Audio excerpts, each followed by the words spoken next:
What I want to do is just to share about the Indonesia situation in terms of the regulation regarding with the children, protection the child, and also the journalism code of ethic, and also principle that we applied for covering the children.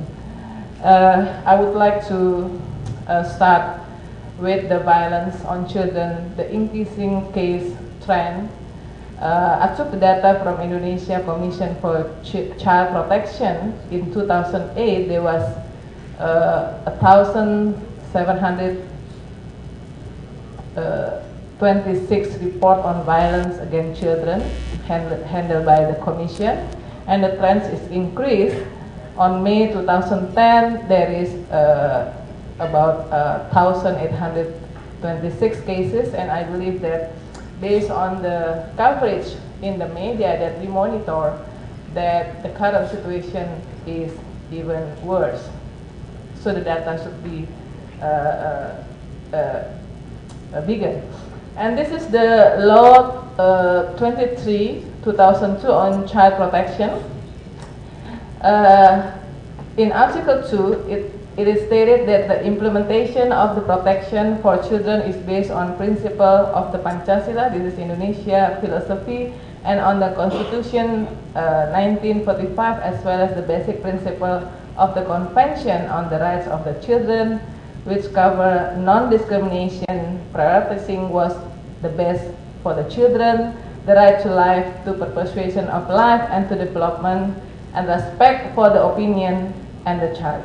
I think because this is drawn by the Constitution, so meaning that this is also bounded for all the citizens, including journalists.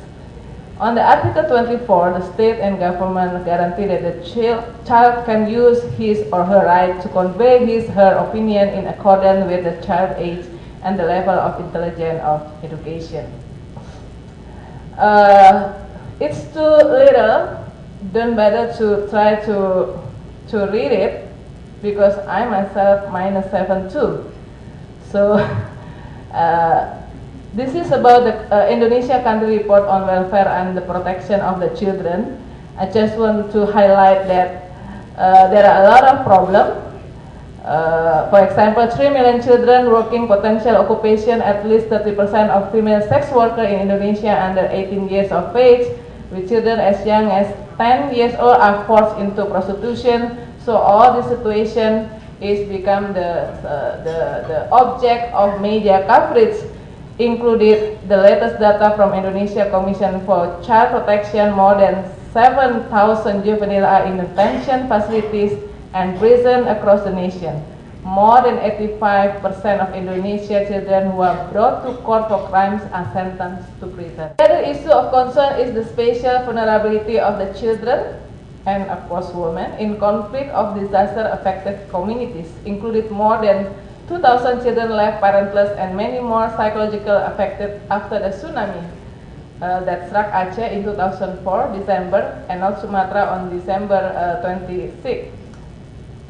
For children who are exposed to natural disaster, Indonesia government established children center to provide better protection for children who are victims. And according to UN World Feed for Children report in 2006, the government developed a children-friendly village, the program in 50 villages in Aceh. I just checked it last week that almost all of these friendly village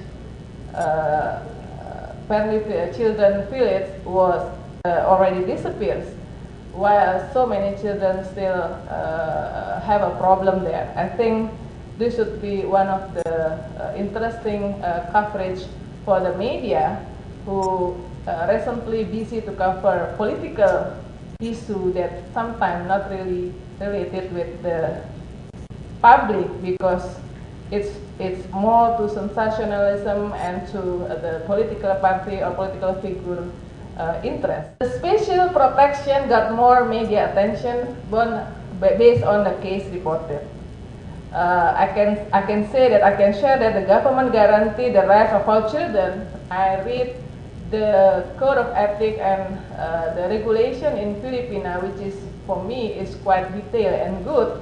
I want to know exactly what about the implementation in the field, how the government and the media implement the protection for the child in their countries, because Indonesia has a quite good regulation too, but we are facing a bad implementation in the field. For example, like for we have only 16 children present in 33 provinces. It means that a lot of children, still a lot of children who have to deal with the law should are forced to share the room with the adult crimes, and really prone to the violence too, because sometimes they have to share, for example, the same room with the drug, and become even more expert after spend a few years in the prison. So this is also the other problem. ANTV produced the documentary that won the award included in Asia Pacific level about the drug usage in the prison, that also involve the children too. And the second part of my sharing is about the Indonesia media landscape. So that's from the problem that happened to the children in Indonesia, and then this is the Indonesia media landscape. We call it a half-free press. Why? Because in the last 3 years, I think the rank of Indonesia in the world press freedom is always decreased due to so many violence against the journalists. In the last year, 2010, 3 fellow journalists from Indonesia killed in a conflict, communal conflict, and also because he covered the story that related with corruption in the local government. The print media within 2 years after the press law, 1999, numbers has grown from less than 300 print media in operation in early 1999 to 2,000. Market realities resulted in the majority of them going out of business soon after they were established, but the trend for establishing print media nevertheless continues, and the data confirmed just over 952 print media in operation as of the end of last year. This is the data from the Press Council, because one of the tasks of the Press Council is also to document the current situation of the media in Indonesia, including the data. But the local politics boosts the new player each year for about 250 to 270 newspapers. The Indonesia Press Law in 1999 opening opportunity for everybody to start up publishing the media without license from the Ministry of Information, like in the past under former President Suharto regime. For the radio has penetration to almost 100% in Indonesia total population, 237 million. Today is over listener a wide variety of content, and ownership is similarly diverse. Of the estimate 2,500 local radio stations across the archipelago, up from around 700 in Suharto era, around 480 are community stations. Approximately 60 are stations that are part of state radio network or Radio Republik Indonesia, and another 60 are local government owned, leaving approximately 2,000 privately owned stations. What about television? Television is about 90% penetration to the Indonesia population, and as stated by Yuli, my colleagues, it's become one of the most, I think, the powerful medium for the flow of information. The television before May 1998, during the reform era, there were only 6 TV stations, 5 of them private, and 1 of the state-owned Televisi Republik Indonesia, all of which were owned by relatives of then President or his close associates. Today, at the national level, there are 10 national terrestrial television channels owned by large companies. And the association, I become the chair of the association, TVRI, and a growing number of cable and satellite providers, with digitalization destined to further expand the choice of offer. And within just 7 years after the ending of prohibition of local television, the number of stations had multiplied to 65. Today, local station number over 250, and ownership is varied. Some offer programs that incorporated not only local news but also debates on the working of local government. Fewer participation in such discussion is often encouraged, and some local television stations are also making effort to investigate corruption, environmental degradation, and other topics of public concern, including covering children. But I must say that I think according to Indonesia Alliance of Journalists survey in 2006, the media is not really pay attention and give a room to cover the children. So it's like only 40% of the media who become the respondent of Indonesia Alliance of Journalism give about like 10% allocation in their duration for the broadcast, or in the space for pages for the print media is publishing about the children. That's why I think they start to make the annual award for the media who make a good coverage on the children, just to encourage the media to pay more attention to the children. The internet, I think Indonesia is really booming in using the development of the internet. In 1998, there were only 134,000 subscribers and 512,000 users. By 2010, the number had jumped to 2 million and 25 million respectively. And now I think the internet user in Indonesia is about 45 million, and that also boosts the development of social media account and or user in Indonesia. We are number 2 in Facebook after United States. There is almost 50 million Facebook user in Indonesia, and for Twitter we are number 3 with 7 million Twitter account, or number 1 in Asia. So we are the Twitter capital of Asia. And for blog, we are now have like 4 million bloggers. So the blog is really active. The citizen journalists flourish very well, and a lot of provinces, and included in Ambon, I think have their blogger community that could also become the complementing and also become the correction to the media, mainstream media or traditional media coverage. The press regulation, we have free press, but like I said, now we feel that we are only in half free because so many journalists under the threat. And press law provides for protection for the press freedom in several places based on sovereignty of the people, as well as democracy, justice, and human rights. And for broadcast, we also have, even though the press law also cover the journalistic product, but also we have broadcast law number 32 in 2002, which regulating broadcast industry, included the content and also the journalistic content. Okay, let me skip that. And now, based on that too, the problem that facing by the children in Indonesia and the situation about the development of media in Indonesia, then what is the challenge of media covering children? The freedom of expression versus the rights of children protected from privacy and journalism ethic violation, that's, I think, the biggest challenge.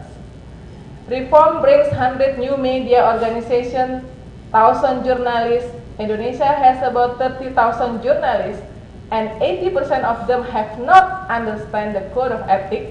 That's why now Press Council work very hard. I travel every week to many provinces, and also my colleagues in Press Council to conduct training. And our target for this year, 2011, is to train the minimum knowledge about code of ethics and the press law to about 5,000 journalists, still far from 30,000 journalists that we have. Not to mention that in every year, every month, there are so many newcomers that need to be trained, included in Ambon for the peace journalism way to govern. You know, during the riots, the recent riots, September 11, 2011,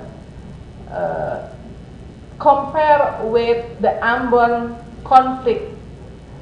I use the riot because this is not, the current one is not, the recent one is not as big as before.